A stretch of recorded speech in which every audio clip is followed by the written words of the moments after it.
اعطيني حل لوحده قاعده في الدار كيفاش دير باه تتزوج. واختي كي راكي قاعده في الدار انا نعطيك الحل كيفاش تتزوجي، كيفاش تدبري راجل خوك غالق عليك، ما تقدريش يشوفوك، ما تشوفيهم ما والو. حنانه احكمي وليد اختك الصغير، اعطيله 20,000 نيميرو في الطريق وكتبي فيه الحرف تاعك، النيميرو تاعك والحرف الاول تاع اسمك، وروحي زربعيه باغتو فوالا. وروحي شوفي انت على حساب اللاج تاعك، الا كنتي عجوزه روحي قولوا وين كاين شيوخ يرميه، سورتو في الجامع. حنونه كثري وين كاين الجامع، واه وين يكون الجامع وين يكون المارشيات، تما قولوا يرمي النيميرو تاعك، فهمتي؟ وخليه انت وزهرك بالك ربي مكتوبك غير تما يرفد هذاك النيميرو ويعيط لك.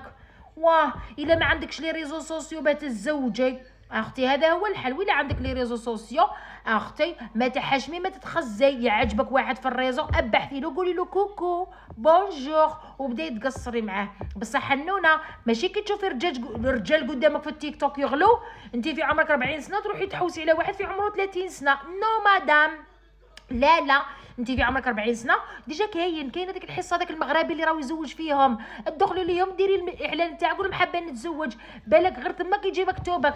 ها مادام هاودي ثاني نوريها لك، كونك ذكيه دوك يسمع بك ما نقراش اسمك، لو كان نقرا اسمك يقولوا هذه غبيه هذه حتى زعما تعطي لها الافكار.